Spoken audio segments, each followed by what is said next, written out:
Hiya, Amy here, just going through the second part of the HL atomic theory syllabus. So in the first video, I talked about emission spectra and solving problems. So what we're talking about today is trends in first ionization energy and linking that to the trends and looking at successive ionization energies. So it's basically first ionization energy trends versus successive ionization energies. And I'm going to get into the exact difference between those now. So when I say successive ionization energies, what we're talking about. So in the middle, we've got our positively charged nucleus, and we have electron shells around that. So we've got, and I'm just going to put them next to each other.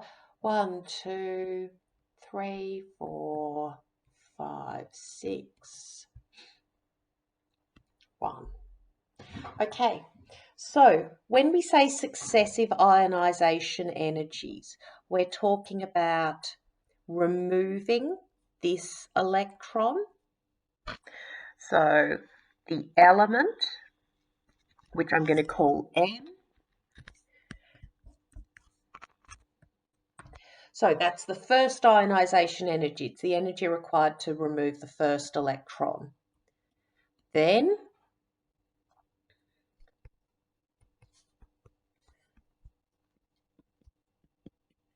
that's the second ionization energy.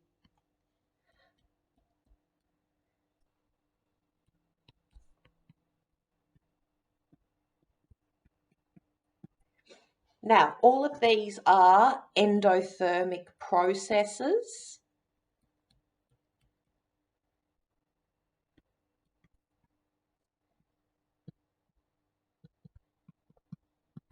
However, the magnitude of those energies is different. So when I'm going from my outer shell to the next shell in, so in this case, as I'm moving from the first ionization energy to the second ionization energy, I'm going in a shell. So I would expect a massive jump in the energies required in order for these processes to happen. So these energies will all be reasonably close, but I will see a massive, massive difference. So this first delta H is going to be much, much smaller than that second delta H, because I'm going in that shell. I am that much closer to the nucleus, which means that that energy that I require for ionization is going to be much, much larger on that second ionization than it is on the first. I can use this fact here to identify what group an element is in.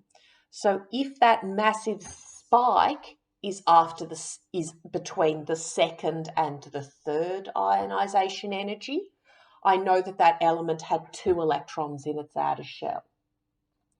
If that massive spike is between the third and fourth ionization energies, I know that it's in group 3, that there are 3 electrons in that outer shell.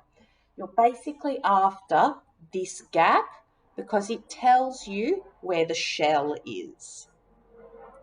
Okay, let's continue on. So what we've got here, we have the complete set of ionization energies for a particular element. So 1, 2, and 3, They're not quite in the same order of magnitude, but they're pretty close.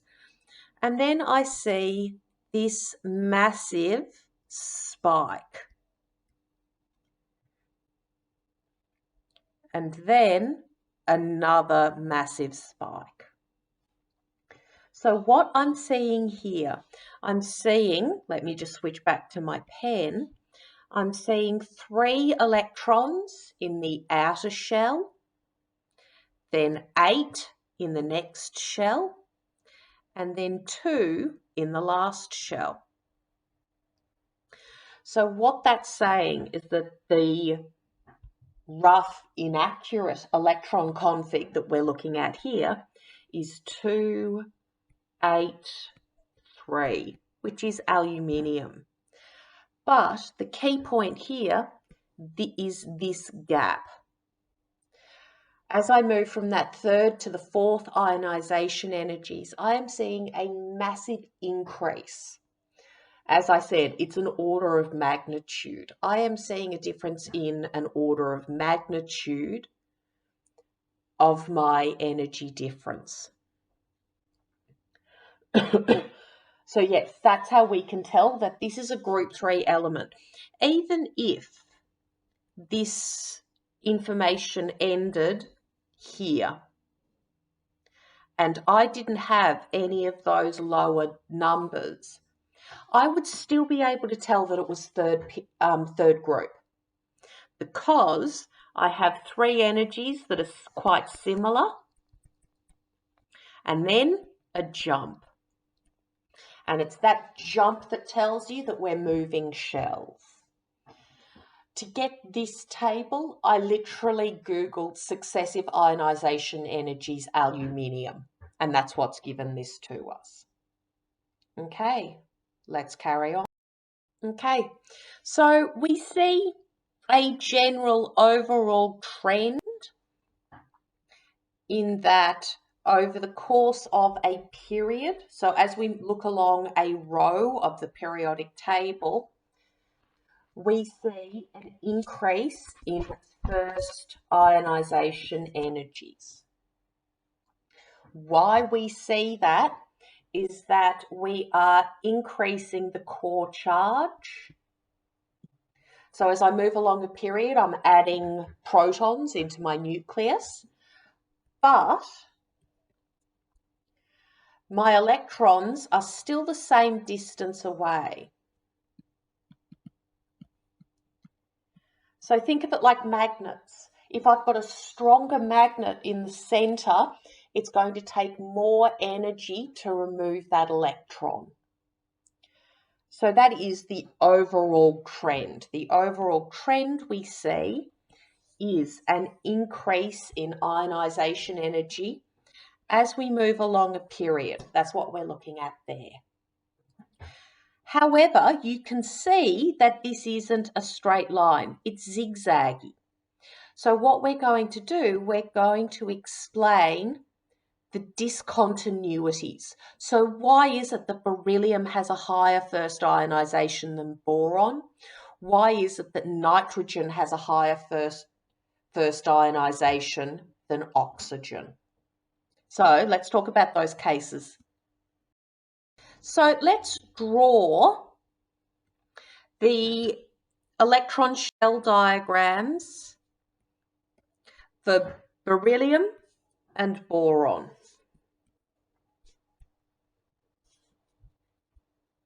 So 1s, 2s, 2p. Sorry, I ran out of room a little bit there. So beryllium has 4 electrons. So it's, remember, Aufbau, we fill from the bottom, 1, 2, 3, 4. 1, 2, 3, 4, 5. Now, boron, as we can see on our diagram, has a slightly lower first ionization energy than beryllium. So when we look at removing this electron from boron versus removing one of these electrons from beryllium, I'm talking about removing a lone electron rather than one that's already paired. Remember that pairing is energetically favorable. It's what's required under Pauli, but that spin matching actually causes that atom to settle slightly. And I'm not using the correct terms, but that spin coupling is energetically favorable. So it's easier for me to remove an electron on its own than it is for me to remove an electron that's paired, regardless of whether or not I'm looking at, regardless of whether or not I'm looking at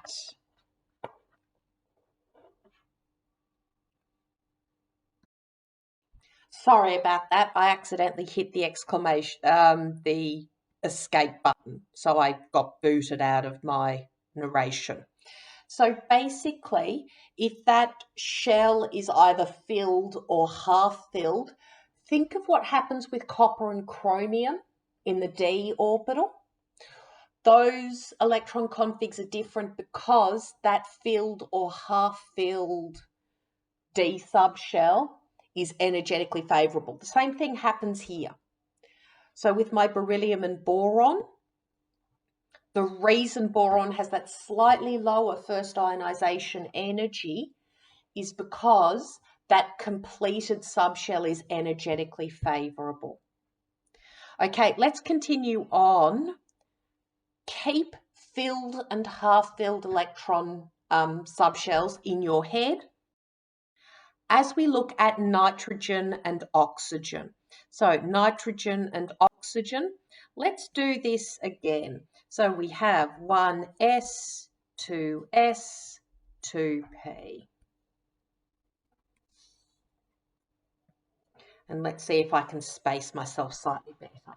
Nitrogen, oxygen, 1s, 2s, 2p, 1s, 2s, 2p. So nitrogen has 1s2, 2s2, 2p3, and oxygen has 1s2, 2s2, 2p4. And sorry, I didn't quite fill that the right way. I should have half filled it and then come back and added the second. So let's think about what we just discussed, looking at boron versus beryllium. Filled and half-filled shells are energetically favorable. So this is energetically favorable when compared to that. So it's easier for me to remove that electron from oxygen than it is for me to break up this nice 3 of a kind that I've got in nitrogen. Remember, it's about filled and half-filled electron shells. These exceptions that we're looking at here, these discontinuities, the principle that underpins them is exactly the same as the principle that underpins our copper and chromium when we're looking at transition metals. Okay. And yeah, that's it. This was a pretty short one. So we talked about trends in first ionization energy across periods. We talked about deduction of the group of an element from successive ionization energy. And, sorry, I've messed up my colours. No, you know how I feel about my colour coding. So we talked about trends in first ionization energy, and we talked about trends and discontinuities in first ionization energy. We also talked about successive ionization energy and deducting the group of an element. Fantastic. Thank you so much. I will see you next time. Have a fantastic rest of your day. And yeah, bye.